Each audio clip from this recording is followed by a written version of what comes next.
Want to travel back in time? Take a look through a telescope.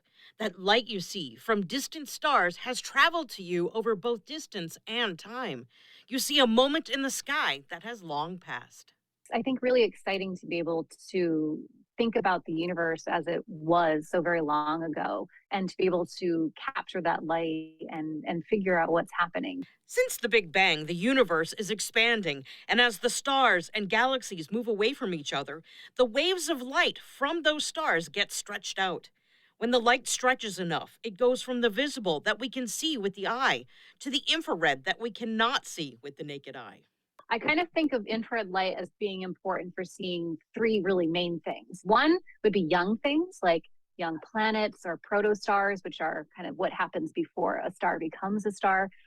Also, for kind of peering through those really dusty, cloudy bits and pieces that we can't see with just visible light, for example. And then finally, it also really helps you look back in time.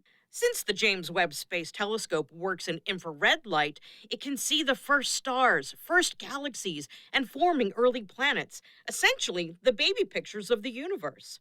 Consider this: light takes 8 minutes to travel from the sun to the earth. So when you look at the sun, you're actually seeing the sun 8 minutes in the past. By looking at light that has been traveling for billions of years, we are seeing the universe as it was billions of years ago.